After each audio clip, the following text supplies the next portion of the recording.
Hello भाई लोग, कैसन बानी? उम्मीद करतनी अच्छा होखे हम लोगी। तो आज एक और खुशखबरी रुआ लोगों खातिर लेके आ चुकल बानी, जन के पूरा यूट्यूब पर सोशल मीडिया पर ट्रेंड कर रहल बा ई पवन सिंह के पोस्टर। और एक और बड़ी सूचना के साथ में डिम्पल सिंह भी बाड़ी, जन की रुआ लोग देख सकतनी। और डिम्पल सिंह के जन की चर्चा ना रहा, जन की चुपे चाप डिम्पल सिंह भी पहुंच चुकल बाड़ी पवन सिंह के साथ देवे खातिर।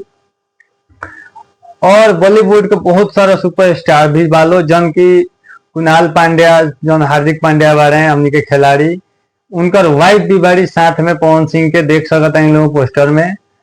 और अब हम आगे चल रहा बानी, एक तरफ तो ट्रेंड करते बा, दूसरा तरफ भाई पवन सिंह के गाना भी ट्रेंड नंबर 1 में बा, देख सकता नहीं। आ तीसरा में का बजान तनी लोगी, तीसरा में कर बहन चढ़ छुआ छुई वाला वीडियो ट्रेंड में बा, यो सोचे वाला बात बा। तो पवन सिंह के जेने देखिए उन्हें खाली पवन सिंह के चर्चा बा, जब यूट्यूब खोली, सोशल मीडिया खोली, तो अब देखी खाली पवन सिंह, खाली पवन सिंह। तो भाई मतलब सोशल मीडिया पर पूरा चर्चा में बने पवन सिंह। और सबसे बड़ी खुशखबरी ये बा कि साथ में डिम्पल सिंह, पवन सिंह हिंदी शो में, अपन बॉलीवुड के शो में निकल चुकल वालो, एक पोस्टर भी आ गई बा, जन की फाइनल डेट बावे रुआ के 7 तारीख के, जन की शो आ जाई रुआ के सामने 7 तारीख हमनी के देखे के भी मिल जाई।